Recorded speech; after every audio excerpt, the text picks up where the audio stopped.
Hello everyone, আজকে আমি মুসুর ডালের একটা দুর্দান্ত স্বাদের রেসিপি নিয়ে চলে এসেছি। এখানে আমি মুসুর ডালটাকে আলু ও পটল দিয়ে তৈরি করে নেব। দেখুন আমি এটা কিভাবে করি। এটা কিন্তু খেতে খুবই অসাধারণ হয়। আপনারা অবশ্যই একবার ট্রাই করে দেখবেন, আপনাদেরও আশা করি ভালো লাগবে। এখানে আমি নিয়ে নিয়েছি হাফ কাপের মতো মুসুর ডাল, যেটা আমি প্রথমেই জল দিয়ে খুব ভালো করে ধুয়ে নেব।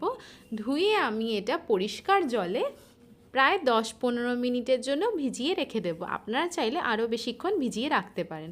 এখানে আমি নিয়ে নিয়েছি একটা গোটা টমেটো, একটা বড় মাপের পেঁয়াজ, 4টে পটলকে কেটে নিয়েছি এবং একটা বড় মাপের আলুকে আমি কুচো করে কেটে নিয়েছি। তার সাথে নিয়েছি 3টে লঙ্কা, আদা আর রসুন।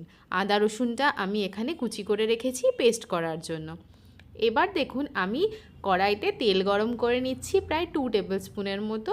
তেলটা ভালো করে গরম হয়ে গেলে যে আলুগুলোকে আমি কেটে রেখেছিলাম সেই আলুগুলোকে ভাজার জন্য আমি কড়াইতে ছেড়ে দিচ্ছি।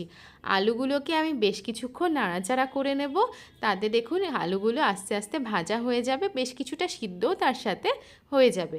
যখন আলুটা হালকা লাল লাল করে ভাজা হয়ে যাবে, যে পটলগুলো আমি কেটে রেখেছিলাম সেটাও কিন্তু আমি এর মধ্যে দিয়ে দেব। পটলগুলোকে একসাথে দেবেন না, তাহলে কিন্তু পটলগুলো বেশি ভাজা হয়ে যাবে। তাই জন্য প্রথমে আলুটা কিছুটা ভেজে নিয়ে তারপরে আমি এখানে পটলগুলো দিয়ে নিচ্ছি ভাজার জন্য। এবার পুরোটাই দেখুন আলু আর পটল সব কিছুই একসাথে ভাজা হয়ে গেছে। এবার আমি এটাকে তুলে একটা অন্য বাসনে রেখে দিচ্ছি। তারপর কড়াইতে যে তেলটা থাকছে সেই তেলের মধ্যে আমি শুকনো লঙ্কা, এলাচ, দারচিনি ও গোটা গোলমরিচ ফোড়ন দিয়ে নিলাম। ফোড়নটা হয়ে গেলে তারপর যে একটা বড় মাপের পেঁয়াজ আমি নিয়েছিলাম সেটাকে আমি কুচো করে কেটে নিয়েছি।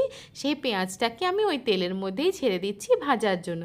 তেলের মধ্যে দিয়ে আমি বেশ কিছুক্ষণ এটাকে নাড়াচাড়া করে নিচ্ছি যাতে এটা লাল লাল করে ভাজা হয়ে যায়।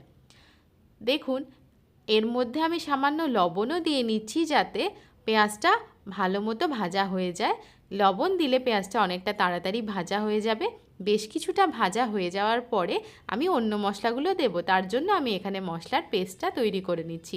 আদা, রসুন, লঙ্কা, 2 চামচের মতো গোটা জিরে আর 1 চামচের সামান্য কম ধনে আমি এখানে দিয়ে দিচ্ছি পেস্ট করার জন্য। ভালো করে পেস্ট করে নেব জল দিয়ে। পেস্ট করা হয়ে যাবে যতক্ষণ আমার পেঁয়াজটা ভাজা হচ্ছে। দেখুন পেঁয়াজটা লাল লাল করে ভাজা হয়ে গেছে। এবার যে পেস্টটা আমি করে নিলাম সেই পেস্টটা আমি পুরোপুরি এর মধ্যে দিয়ে দিচ্ছি। তার সাথে আমি এর মধ্যে দিয়ে দিচ্ছি 1 চামচের মতো হলুদ। দিয়ে আমি মশলাটাকে সমস্ত জিনিসটাকে একসাথে খুব ভালো করে মিশিয়ে নিচ্ছি। ভালো করে মিশে গেলে আমাকে কিন্তু মশলাটা ভালো করে কষার জন্য প্রায় 3 মিনিটের জন্য ঢাকা দিয়ে রেখে দিতে হবে। দেখুন মশলাটা প্রায় কষে এসছে। এবার যে টমেটোটাকে আমি রেখেছিলাম সেটাকেও আমি কুচি করে নিয়েছি। এখানে আমি গোটা টমেটোকেই কুচি করে ব্যবহার করছি।